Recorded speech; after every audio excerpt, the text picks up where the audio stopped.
हम ये देखेंगे कि कुछ थोड़ा सा इसका जो बैकग्राउंड है वो हमें देखना होगा लाजमन, क्योंकि हम इस वक्त टोटली आउटडेटेड हैं इस वक्त कि हमने क्या पढ़ा था।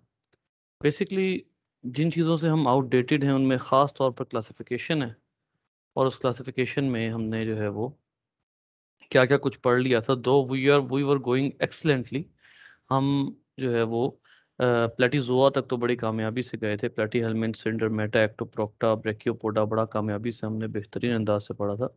ब्रेकियोपोडा यहाँ तक हमारी जो है वो कंप्लीशन हो गई थी टॉपिक की। यहाँ तक हमने बड़े कामयाबी से जो है वो जितने भी हमारे टॉपिक्स थे हमने बड़ी रूटीन के साथ पढ़े।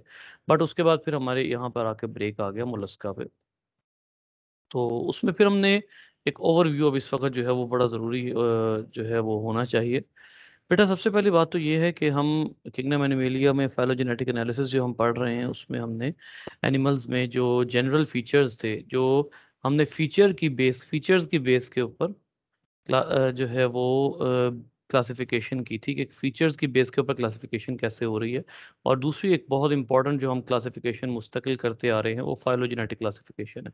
अब ये सारी जो क्लासिफिकेशंस हैं इनमें एक बात जो कॉमन है बेटा वो ये है कि ये जो क्लासिफिकेशंस हैं ये एक्चुअली आप यूं कह लें कि सारे के सारे मॉलिक्यूलर और जेनेटिक एनालिसिस की बेस के ऊपर है, जिसमें हमने ये ज़रूर कहा था कि हमारा यहाँ पर जो ग्रुप है लोफोट्रोकोजोआ का जो ग्रुप है प्लेटिजोआ, यहाँ पर हमें थोड़ा सा डाउट होता है कि ये गालबन पॉलीफाइलेटिक ग्रुप है या कम से कम पैराफाइलेटिक है, मोनोफाइलेटिक नहीं है। ये हमने बात की थी उस दिन। एक हमने इस ग्रुप के बारे में उस दिन बात की। इसी तरीके से अगर हम माइनर लोफोट्रोकोजोन फाइला की बात करते हैं तो निमर्शिया था, ब्रैकियोपोडा था, साइक्लियोफोरा था, ये सारे थे, इनमें ये आ जाता है। ठीक है। और ये जितने छोटे छोटे फाइला थे इनके बारे में भी हमने ये कहा था कि इनमें कुछ के बारे में शक है that these are not monophyletic. But क्योंकि अभी तक इनके बारे में कोई बहुत सॉलिड एविडेंस नहीं मिली तो इस वजह से हमने इनको एक ही ग्रुप में रखा हुआ है। और उस ग्रुप का हमने क्या नाम दिया था? उस ग्रुप को हमने यहाँ पर दिया था नाम प्लेटिजोआ। और प्लेटिजोआ के बारे में हमने क्लियर कट कह दिया था कि हाँ भाई इसके बारे में हमें डाउट है। सो प्लेटिजोआ में एक बहुत बड़ा जो फाइलम आ जाता है वो प्लेटीहेल्मिन्थ्स है, जिसकी क्लासेस फिर हमने पढ़ी थी। टर्बलेरिया थी, ट्रिमाटोडा थी, मोनोजीनिया थी, फिर उसके बाद सस्टोइडिया थी। फिर प्लेटिजोआ के माइनर फाइला हमने पढ़े थे, ठीक है, जिनमें रोटीफेरा आ जाते हैं, नेथोस्टोम्यूलिडा, माइक्रोनेथोजोआ, वो हमने पढ़े थे। ठीक है। और नेथोस्टोम्यूलिडा वगैरह। फिर बाकी जो मैंने आपको बताया अदर लोफोट्रोकोजोन फाइला पढ़े थे। उसके बाद हमारी बारी आ गई थी मुलस्का की, और Mollusca is a monophyletic group. एक बात बिल्कुल क्लियर है कि ये एक मोनोफाइलेटिक ग्रुप है। इसके तमाम ऑर्गेनिज्म जो हैं इनमें मोनोफाइली जो है वो क्लियर कट पाई जाती है। और फिर एक और बहुत इंपॉर्टेंट बात यह है कि दीज आर सिलोमेट्स। सिलोमेट्स होने के हवाले से भी हमने इनके बारे में बात की थी। ट्रिप्लोब्लास्टिक हैं, सिलोमेट्स हैं, ऑर्गन सिस्टम जो है वो मौजूद है। ये सारा कुछ हमने जो है वो इनके बारे में बात की हुई है। मैं यहाँ पर ये बातें क्यों कर रहा हूँ? बिकॉज मैंने अभी आपको कहा कि हम इंशाल्लाह जो है वो अब हम ये रूटीन से नहीं हटेंगे। तो इस वक्त जो हमारी सिचुएशन है उसको ओवरकम करने के लिए we have to recap all this, कि हमने जो इस वक्त जिस चैप्टर पे पहुंचे हुए हैं उससे पिछले चैप्टर में हमने क्या डिस्कशन की थी। और एक बात और भी है कि हम एक एक्सट्रीमली हेल्दी डिस्कशन कर रहे थे, और वो थी इस क्लैडोग्राम की। Extremely healthy discussion. इस क्लैडोग्राम को मैंने पूरा डिटेल में जो है वो डिस्कस किया था, और इसमें एक एक फीचर और किस वजह से कौन सा ग्रुप जो है वो दूसरे से सेपरेट हुआ, कौन सा सिस्टर टेक्सॉन है, सिस्टर ग्रुप है, बेसल टेक्सॉन है, कौन सा जो है वो किसका कौन सा कैरेक्टर डाइवर्जेंट है, कौन सा डाइवर्जेंट कह लीजिए या मोनोफाइल सॉरी सिनेपोमॉर्फिक कैरेक्टर कह लीजिए। ठीक है। तो ये तमाम चीज़ें जो हैं ये हमने कही थी कि इस वजह से ये फाइलम मोलस्का जो है, इसके अंदर फाइलम मोलस्का कह रहा हूँ, ये जो लोफोट्रोकोजोआ अब इस वक्त ये सारा पूरा जो आपके सामने मौजूद है क्लैडोग्राम, ये लोफोट्रोकोजोआ का है, जितने भी फाइला हैं। ठीक है। ये इनमें क्लासेस कौन कौन सी हैं ये भी मैं अब आपको बता दूं कि इनमें सिर्फ क्लासेस ये वाली हैं। ये क्लास है, ये क्लास है, ये क्लास है, ये क्लास है। ये बाकी सारे फाइलम है। गैस्ट्रोट्राइका। ठीक है। उसके बाद जो है वो ये है अपना नेथोसोमिलिडा, माइक्रोग्नेथोजोआ, रोटीफेरा, एकैंथोसिफेला, ठीक है, ये रह गया था उस वक्त। फिर इसी तरीके से साइक्लियोफोरा, ये सारे फाइला हैं, ठीक है। तो ये जितने फाइला हैं इनका एक दूसरे से डाइवर्ज होने का सिनेपोमॉर्फिक कैरेक्टर कौन से हैं, सिंप्लिजोमॉर्फिक कौन से हैं, क्योंकि यहाँ पे थोड़ा बहुत हमें, जैसे ये कैरेक्टर जो है ये इन सब के लिए सिंप्लिजोमॉर्फिक होगा, ये सारे कैरेक्टर्स जो हैं, ये सारी बातें हमने पढ़ ली हुई हैं। सो इसके बाद फिर अब बारी आ जाती है मोलस्का की। ये चंद एक कैरेक्टर्स हैं मोलस्का के। सबसे इंपॉर्टेंट बात मोलस्कन्स के हवाले से ये थी कि इनकी बॉडी जो है वो इनकी बॉडी में चंद एक फीचर्स ऐसे थे ये जो कि सब में कॉमन होते हैं। फॉर एग्जांपल, हेड फुट तो कॉमन होना ज़रूरी नहीं है, लेकिन विसरल मैस कॉमन होता है। बॉडी का वो हिस्सा, बॉडी का वो पोर्शन जिसमें तमाम बाकी ऑर्गन्स मौजूद होते हैं, और वो ऑर्गन्स जो हैं वो इस तरह से मौजूद होते हैं कि यूं, ये जो विसरल मैस होता है ये एक बॉडी का बड़ा सारा पोर्शन है जिसमें बाकी तमाम ऑर्गन्स मौजूद हैं। बेसिकली अगर आप यहाँ पर जो है वो देखें, जो स्नेल की डायग्राम बनी हुई है उसमें आपको विसरल मैस नजर आएगा। बेसिकली विसरल मैस से यहाँ पर मुराद ये है कि बॉडी का वो पोर्शन जहाँ ऑर्गन्स मौजूद हैं, ठीक है। सो इतना पूरा पोर्शन जो है ये पूरा पोर्शन जो है ये आमतौर पे विसरल मैस कहा जाता है। फिर उसके बाद हमने ये कहा था कि एक पोर्शन होता है जिसको मेंटल कहते हैं, मेंटल कैविटी। अब ये मेंटल कैविटी बेसिकली क्या होती है? मेंटल कैविटी, कैविटी और मेंटल, इन दो चीजों में फर्क है। मेंटल वो लेयर है विच सिक्रीट्स द शेल, और दूसरी एक कैविटी होती है जो मेंटल की वजह से ही होती है, यानी उस लेयर की वजह से ही एक कैविटी होती है जिसको हम मेंटल कैविटी कहते हैं, और इसका काम जो है वो आम तौर पर ब्रीदिंग होता है। अब इस ब्रीदिंग में चाहे उसमें लंग्स यूज हों, क्योंकि एक बात होता है कि जो गैस्ट्रोपोड्स होते हैं उनमें स्नेल्स वगैरह जो होते हैं उनमें लंग्स होते हैं आमतौर पे, ठीक है। क्योंकि गिल्स नहीं होते, क्योंकि ये जो स्नेल्स वगैरह हैं दीज आर नॉट एक्वेटिक, तो गिल्स होते हो ही नहीं सकते, ठीक है। तो यहाँ पर जो ऑर्गन होता है आम तौर पर वो लंग भी हो सकता है, बट यहाँ पर इस वक्त जो मौजूद है वो गिल्स हैं। और ये गिल्स जो हैं इनके अंदर जो ब्लड फ्लो है उसकी वजह से जो है वो यहाँ से मुस्तकिल गैशियस एक्सचेंज चल रहा है इस जगह से। जो है ये गैशियस एक्सचेंज यहाँ से करते हैं। तो ये छोटी सी डिस्कशन हुई थी बिकॉज फिर रेड्यूला के बारे में हमने बात की थी कि रेड्यूला इनकी टंग होती है, और उस रेड्यूला का हमने स्ट्रक्चर ये हमने यहाँ पर डिस्कस किया हुआ है। फिर ये उसकी तीनों लेयर्स हैं, ठीक है। वो जो आपके पास शेल की लेयर है सबसे पहले, पेरियोस्ट्रैकम है, फिर प्रिज्मेटिक लेयर है, फिर नेक्रियस लेयर्स हैं, ठीक है। और इसमें ये शेल ग्लैंड्स किस किस्म के होते हैं, इनमें मसल्स मौजूद होते हैं, सारा की सारी डिस्कशन हमारी हो चुकी हुई है। सिर्फ एक रिमाइंड करने के लिए आपको जो है वो ये चीज़ें मैं रिवाइज कर रहा था। उसके बाद फिर हमने बात की थी गैस्ट्रोपोडा की। गैस्ट्रोपोडा में वो तमाम ऑर्गेनिजम्स आ जाते हैं विच मे बी एक्वेटिक और टेरेस्ट्रियल। कोई भी इनमें ऐसा नहीं है कि गैस्ट्रोपोडा में बिल्कुल ऐसा नहीं है कि ये तमाम टेरेस्ट्रियल हैं, nor all these are aquatic, ठीक है। और यहाँ पर आप वाज़ेह तौर पर लिखा देख सकते हैं कि ये मैरीन, टेरेस्ट्रियल, फ्रेश वाटर सारे होते हैं, और ये बहुत ही जो है वो डाइवर्स ग्रुप है। अगर आपने सबसे ज़्यादा डाइवर्सिटी देखनी है तो इस वक्त दो जो क्लासेस है ना आपके पास, फाइलम मोलस्का की दो क्लासेस जिनमें सबसे ज़्यादा डाइवर्सिटी है, एक उनमें गैस्ट्रोपोडा है and the second one is bivalvia, जो कि आप आगे आगे पढ़ेंगे, ठीक है।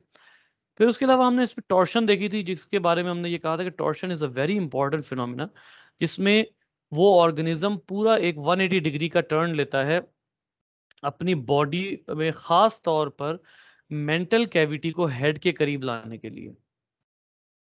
मेंटल कैविटी ये है, इसको हेड के करीब लाने के लिए पूरा टॉर्शन जो है वो लिया जाता है, ताकि जब एक दफ़ा इसे रिट्रीट करना हो, क्योंकि आपको पता है कि you know very well that when these gastropods retreat, they retreat their bodies into the shell.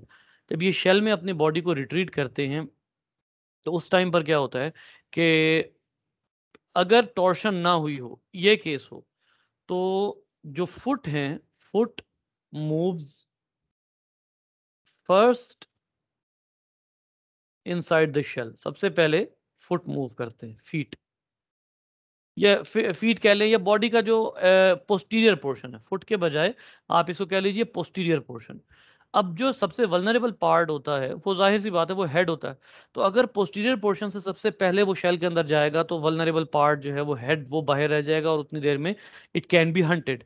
लेकिन स्टॉर्शन का बहुत बड़ा फायदा ये हो गया कि ये जो मेंटल कैविटी है ये आगे आ गई और it retreats by first putting the head inside the shell.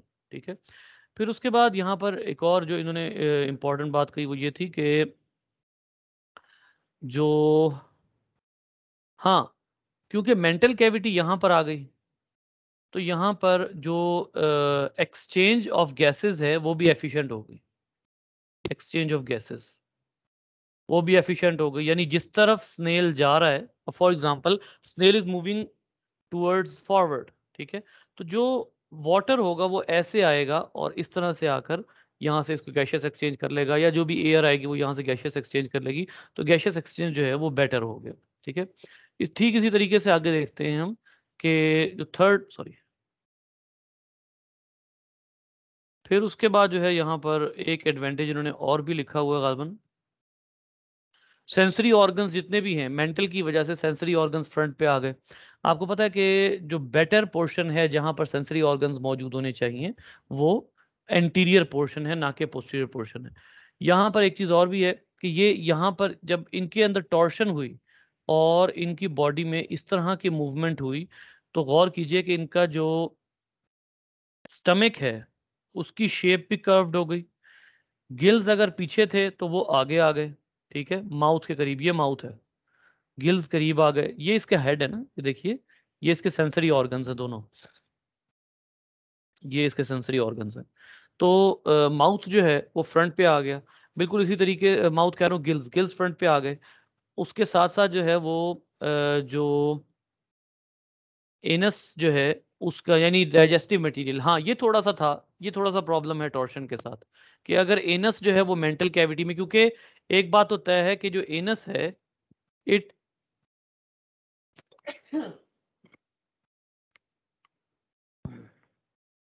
जो एनस है वो एम्प्टी होती है, anus empties towards the head.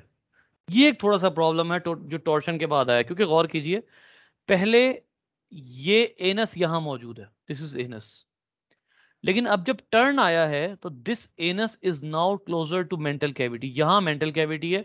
अब जो भी होता है, डिस्चार्ज होता है, चाहे वो स्पर्म्स का डिस्चार्ज हो या चाहे वो फीसिस का डिस्चार्ज हो, वो एनस में, वो मेंटल में हो रहा है, और mantle is closer to mouth और हेड। ये थोड़ा सा प्रॉब्लम बहरहाल इसके साथ है जो कि टॉर्शन के साथ आया है, ये प्रॉब्लम मौजूद है।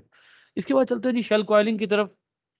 शेल कॉइलिंग बड़ा मजे का फिनोमिना है और इसके पैटर्न बनते हैं, क्योंकि आपको बड़े अच्छे तरीके से पता है कि जो शेल कॉइलिंग होती है इसके पैटर्न्स होते हैं, ये है, फिर ये इस तरह से जितने पैटर्न हैं ये बनते हैं, ये, and these are not ancestral pattern. ये जो शेल कॉइलिंग है ये एक सिनेपोमॉर्फिक कैरेक्टर काउंट होता है कि इस वक्त जो शेल कॉइलिंग है दैट इज नॉट एंसेस्ट्रल, ये इनका अपना कैरेक्टर है।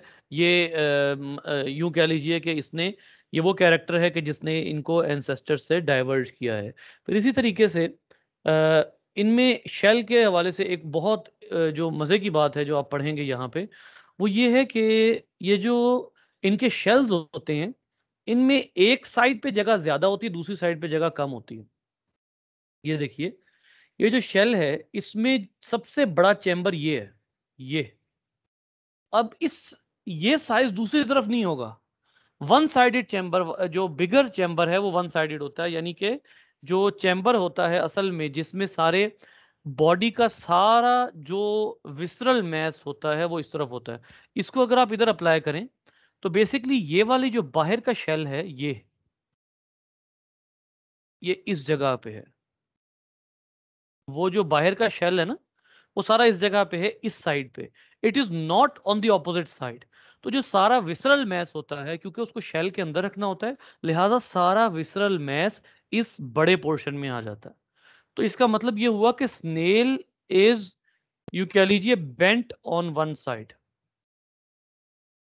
एक साइड पर झुका हुआ होता है इसका, क्योंकि एक साइड से शेल बड़ा होता है। ये देखिए, most modern snail shells This pattern leave less room on one side of the visceral mass for certain organs, which means that the organs that are now single were probably paired ancestrally. Asymmetrical arrangement of internal organs described further. खैर वो एक asymmetrical arrangement वो बात की बात है, लेकिन उसने वाज़े तौर पर कहा है कि ये जो organs हैं इनका झुकाव एक तरफ है, क्योंकि शेल एक साइड से बड़ा है और एक साइड से छोटा है। तो ये एंसेस्ट्रल फीचर नहीं है, एंसेस्टर्स में ऐसा नहीं था। ठीक है, एंसेस्टर्स जो हैं उनमें फॉसिल वो ऑलमोस्ट इक्वल होते थे, और उनमें जो है वो जो विसरल मैस होता था, एक्चुअली विसरल मैस जो है उसको बेटर और शॉर्टर करने के लिए, क्योंकि विसरल मैस जितना हैवी होगा उतना बड़ा आपको शेल बनाना पड़ेगा, और जितना बड़ा शेल बनाना पड़ेगा मूवमेंट उतनी मुश्किल हो जाएगी। फॉर एग्जाम्पल शेल जितना भी भारी होगा, जो स्नेल होगा वो मूव करने में उसको मुश्किल आएगी। तो इसका मतलब ये है कि अगर स्नेल ने एफिशिएंटली मूव करना है, then it has to either compromise on the visceral mass और मॉडिफाई द शेल। तो इसलिए शेल मॉडिफाई करता है और अपने विसरल मैस को एक साइड पर झुका लेता है ताकि ये एफिशिएंट मूव कर सके। सो ये थोड़ा बहुत इसके बारे में कि शेल कॉइलिंग जो है इसकी वो अब बेटर है। लोकोमोशन के बारे में आपको मैंने पहले बता दिया, क्योंकि इनको गैस्ट्रोपोडा कहा जाता है। इस वक्त जो जितने भी ऑर्गेनिज्म आप पढ़ रहे हैं दीस आर गैस्ट्रोपोड्स। तो गैस्ट्रोपोडा ऑब्वियस सी बात ये है कि they move on their bellies. Feeding and digestion, feeding and digestion में आमतौर पर रेड्यूला यूज होती है। वो जो इनकी जो टंग, जो सौ नुमा टंग है, सौ मतलब आरी नुमा जो टंग है वो आमतौर पर यूज होती है। और सम टाइम ये होता है कि may be modified into an extensible proboscis. Extensible proboscis का मतलब ये होता है कि अगर एक ऑर्गेनिज्म है, फॉर एग्जांपल एक स्नेल है, और उस स्नेल की जो माउथ है, उस स्नेल का जो माउथ है उसमें से एक एक्सटेंडेबल का मतलब ये होगा कि जो प्रोबोसिस होगी, जो भी फेरिंग्स होगी वो बाहर आ सकती है। ठीक है, तो इसी तरीके से उसमें वो जो बाहर आ सकती है, फॉर एग्जांपल इसमें हम यहाँ देखते हैं कि जो एसोफेगस होती है वो बाहर आती है, जिसको आप प्रोबोसिस कहते हैं ना, एसोफेगस या प्रोबोसिस, वो बाहर आती है, और उसके साथ क्या अटैच होता है, रेड्यूला अटैच होती है। तो वो उसने जो भी जो है वो शिकार करना होता है वो शिकार कर लेता है। फिर इसी तरीके से डाइजेस्टिव सिस्टम इनका जो है वो सिलिएटेड होता है। उसके बाद हाँ, जो मज़ेदार बात है वो ये है कि इनका फूड बिल्कुल उस तरह जिस तरह हमारा बोलस होता है ना, जब माउथ में हमारा निवाला होता है तो हम उसको बोलस कहते हैं, बिल्कुल इसी तरह इनका जो फूड होता है जो कि लुब्रिकेटेड होता है, लुब्रिकेटेड फूड। जब ये एक दफ़ा फूड को माउथ में ले आते हैं, उसके बाद उसको लुब्रिकेट कर दिया जाता है, तो वो मैस क्या कहलाता है, प्रोटोस्टाइल, और उसके बाद उसको डाइजेस्टिव सिस्टम में भेज दिया जाता है। ठीक है, फिर अदर मेंटेनेंस फंक्शन में एक चीज होती है साइफन। साइफन क्या होता है कि कुछ ऐसे होते हैं, मैं अगर आपको जो है यहाँ पर दिखाऊं, बरोवर मोलस्क्स में साइफन मौजूद होता है। ये देखिए, ये बेसिकली साइफन क्या होता है, साइफन असल में एक एक्सटेंशन होती है किसकी, मेंटल कैविटी की। मेंटल कैविटी की एक्सटेंशन होती है। होता कुछ यूं है कि ये एक जो ऑर्गेनिज्म है, ये ऑर्गेनिज्म ऊपर यहाँ ये मट्टी के नीचे है, ये मट्टी के नीचे है, और जो मट्टी के नीचे ये ऑर्गेनिज्म है, यहाँ ऊपर पानी मौजूद है, इस जगह पर पानी मौजूद है। अब जब ये ऑर्गेनिज्म जाहिर है मट्टी में तो सांस नहीं ले सकता, इसने अगर ये वो भी हुआ ना, जिसको आप कहते हैं मतलब इसके पास गिल्स भी हुए, तो ये मट्टी में तो सांस नहीं ले सकता। अल्टीमेटली इसको क्या करना पड़ेगा, इसको वाटर से कांटेक्ट करना पड़ेगा। इसको हम जो है वो थोड़ी सी कोशिश करते हैं कि हम इसको डिस्क्राइब कर सकें। फॉर एग्जांपल आपके पास यहाँ पर जो है, this is the water and here is the amount of soil present beneath the water. इसको आप फ्लोर कह लें, जो भी वाटर बॉडी है उसको आप फ्लोर कह लें, और उससे नीचे जो है वो एक ऑर्गेनिज्म मौजूद है, शेल्ड ऑर्गेनिज्म।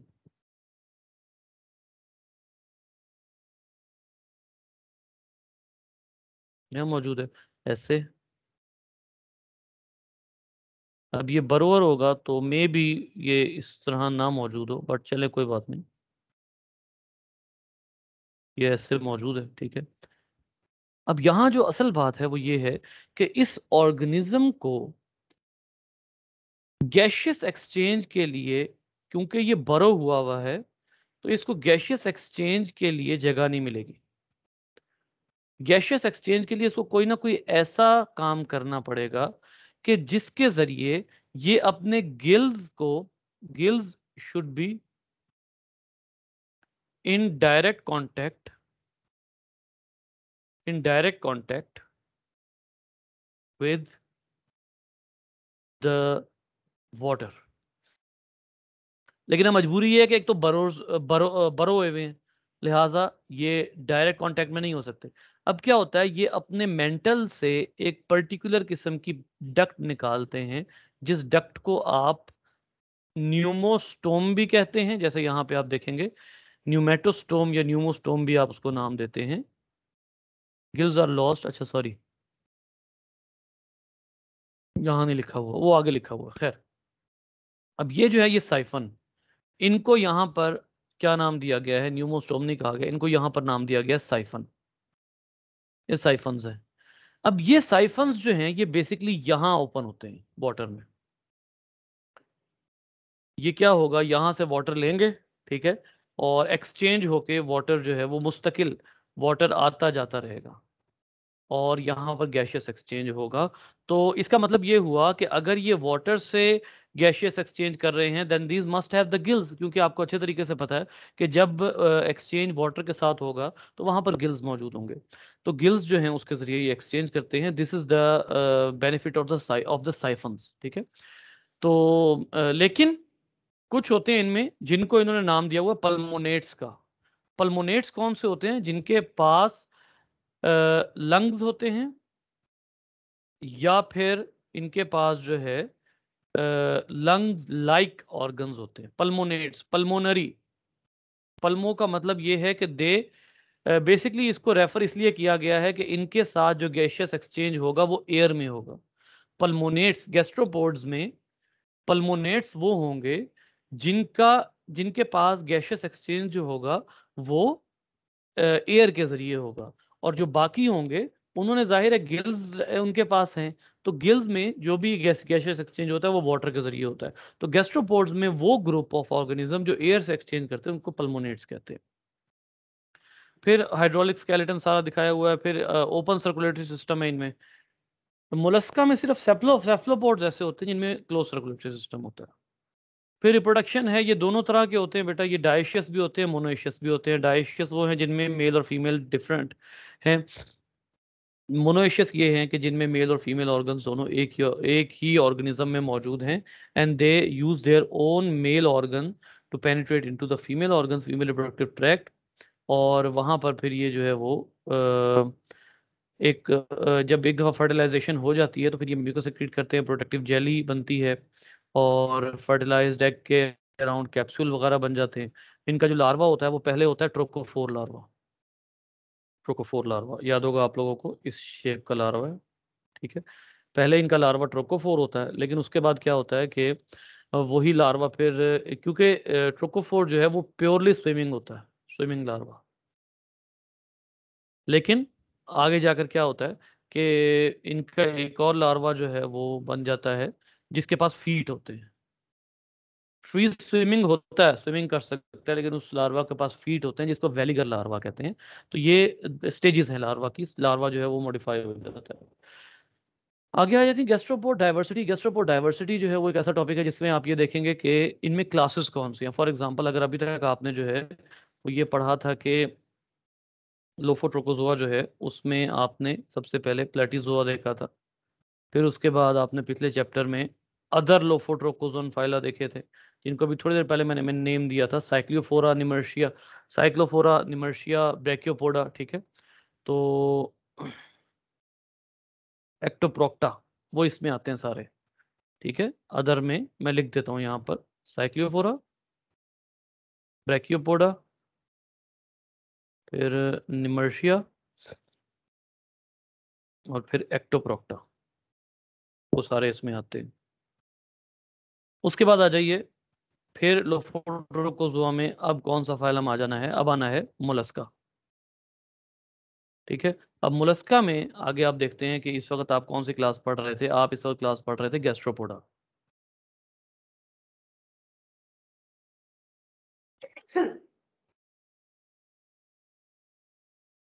आप गैस्ट्रोपोडा पढ़ रहे थे, तो जो गैस्ट्रोपोडा है वो है क्लास, ये क्लास है। तो इसका जाहिर है इसकी आगे सब क्लासेस होंगी। तो इस वक्त आप जो देखने लगे हैं वो सब क्लासेस देखने लगे हैं, कि इनके इनके अंदर कौन से सब क्लासेस होती है। फॉर एग्जांपल प्रोजोब्रैंकिया पहली सब क्लास यहाँ पर मेंशन हुई है, ये प्रोजोब्रैंकिया पहली सब क्लास यहाँ पर मेंशन हुई है। 20,000 स्पीशीज है, क्योंकि ये बहुत ही डाइवर्स ग्रुप है, बहुत बड़ा ग्रुप है, बहुत डाइवर्स ग्रुप है। ठीक है, तो ये जो है से डिपॉजिट फीडर्स, सम कार्निवोर्स हैं। ठीक है, तो इनका जो है वो, हाँ ये एक बड़ी मजे की बात है कि carnivores venom into their fish, mollusk or annelid prey with a radula modified into a hollow harpoon like structure। Harpoon क्या होती है, किसी को अंदाजा है हार्पून क्या होती है?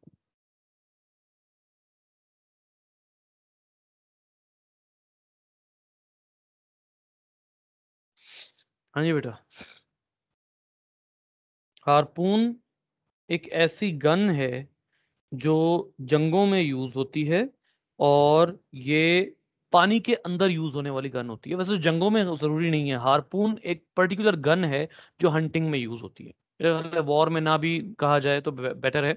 आमतौर पे अंडर वाटर जाके जब भी शार्क वगैरह का शिकार किया जाता है, तो ये एक इसके आगे एक, या तो एक बहुत ही शार्प जो है वो एक स्ट्रक्चर लगा हुआ होता है, एक नीडल लगी हुई होती है, या एक जमाना था कि ये एक पूरा नेजा होता था, लोहे का नेजा जो है वो एक मशीन के आगे आप फिट करते थे, and when you fire it तो वो पानी में ट्रेवल करता हुआ जाता था और सीधा उस फिश को जाकर लगता था। ठीक है, तो ये हार्पून लाइक बिल्कुल इसी तरीके से ये जो पर्टिकुलर किस्म के गैस्ट्रोपोड्स हैं, इनके पास हार्पून लाइक जो है वो इनकी वो है रेड्यूला है। ठीक है, तो ये जो हैं वो ऑर्गेनिज्म, ये बड़े खतरनाक किस्म के इस लिहाज से हैं कि ये कार्निवोर्स भी होते हैं। हेट्रोपोड इनकी कोई और टाइप है। दिस सब क्लास आल्सो इंक्लूड्स हेट्रोपोड्स, जो वोरेशियस प्रेडेटर्स हैं, स्मॉल शेल्स और नो शेल्स। ठीक है, तो बहुत जबरदस्त किस्म के प्रेडेटर्स के हो सकते हैं। सेकंड सब क्लास यहां पर आप देखेंगे बेटा, ओपिस्थोब्रैंकिया। ओपिस्थोब्रैंकिया जो है वो सी हेयर्स, समंदर के खरगोश, सी स्लग्स एंड देयर रिलेटिव्स। ठीक है, और इनमें जो है वो 2,000 स्पीशीज हैं, पिछले वाले में 20,000 स्पीशीज हैं। गिल्स आर रिड्यूस्ड और लॉस्ट। अच्छा, ये एक बड़ी सीधी सीधी बात है कि शेल, मेंटल कैविटी और गिल्स इनमें रिड्यूस्ड हैं, इसका मतलब है दे मस्ट बी टेरेस्ट्रियल। लेकिन इनके अंदर या तो ये टेरेस्ट्रियल होंगे या इनकी स्किन से एक्सचेंज होगा। ठीक है, क्योंकि एक ऑर्गेनिज्म है जिसमें, मैंने अभी क्या कहा, ये जो सब क्लास है, कौन सी सब क्लास हम पढ़ रहे हैं, हम पढ़ रहे हैं ओपिस्थोब्रैंकिया, ओपिस्थोब्रैंकिया।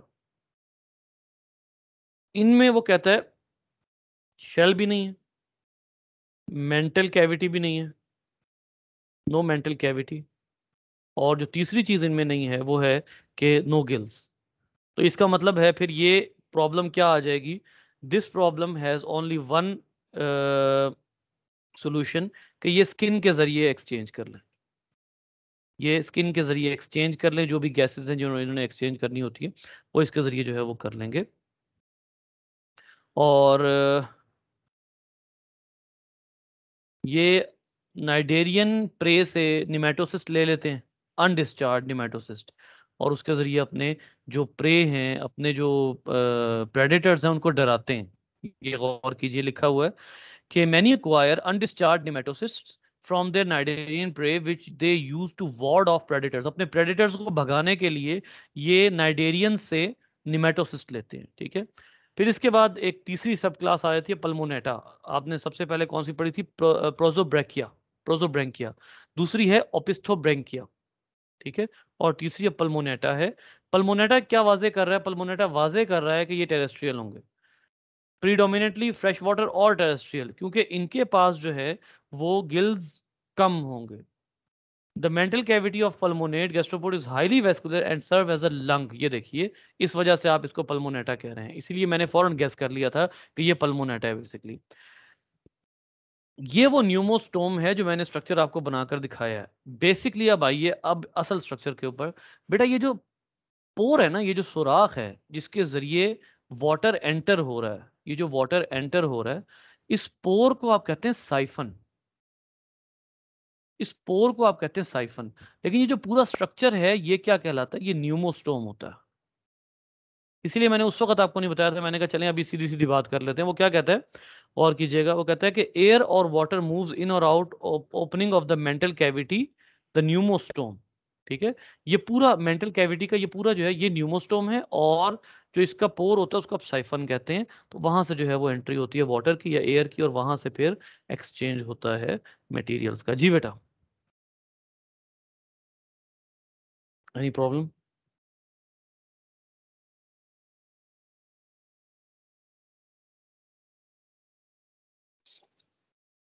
मुझे पूरी उम्मीद है कि आप लोग पिछला लेक्चर नहीं देख कर आए होंगे।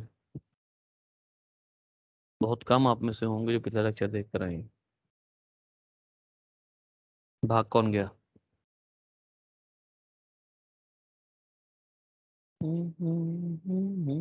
जी बेटा, कोई सवाल है तो बताइए।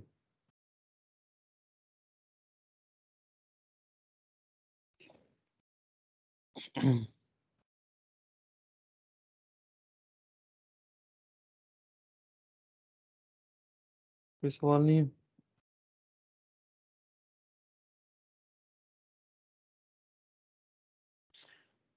ओके सो इसके बाद नेक्स्ट इनकी क्लास आती है बाइवेल्विया। मैं जाहिर सी बात है कंटिन्यू नहीं कर सकूंगा, इसके बाद मेरी क्लास है। तो बाइवेल्विया है, बाइवेल्विया असल में वो तमाम ऑर्गेनिजम्स हैं which have the dorsal and ventral shell. Dorsal और वेंट्रल शेल मौजूद होता है, और इनका शेल का स्ट्रक्चर जो है वो भी हम साथ साथ पढ़ते हैं। ये इनका शेल है, इसका पूरा स्ट्रक्चर पढ़ते हैं, और इसकी तो डायसेक्शन भी बड़ी ज़बरदस्त की जाती है। ये इनके शेल के अंदर का स्ट्रक्चर है बेसिकली। बाइवेल्विया जो है, ये जाहिर सी बात है एक ऐसा ऑर्गेनिज्म है कि अगर आप इसको वैसे ऑब्जर्व करें तो ये शेल बनता है इसका, ये शेल है, और इस तरह से ये जुड़ा भी होता है, रिट्रैक्टेबल भी होता है। लेकिन जो इसमें अट्रैक्टिव बात है वो ये है कि इसकी जितनी मस्कुलर बॉडी होती है वो अंदर मौजूद होती है। जितनी भी मस्कुलर बॉडी है वो अंदर की तरफ मौजूद होती है। और मस्कुलर बॉडी के अंदर की तरफ मौजूद होने का मतलब बेसिकली ये होता है कि ये होते हैं सेसाइल। जाहिर है मूव तो कर नहीं सकेंगे जब मस्कुलर बॉडी सारी अंदर होगी। और फिल्टर फीडर्स होते हैं ज़्यादातर, क्योंकि इनके बॉडी की तरफ जो वाटर आ जाएगा ये उसको फिल्टर कर लेंगे। लेकिन जो इस वक्त आप ये डायग्राम देख रहे हैं ना, ये बेसिकली इसी की इनलार्जमेंट है जो आपको ये दिखाया जा रहा है कि ये किस तरह से अरेंज होते हैं, इनके गिल्स किस तरह अरेंज होते हैं, और मेंटल कहाँ होता है, ये सारा कुछ यहाँ इनके यहीं पर मेंशन है। ये हम इंशाल्लाह देखेंगे बाद में। जी बेटा।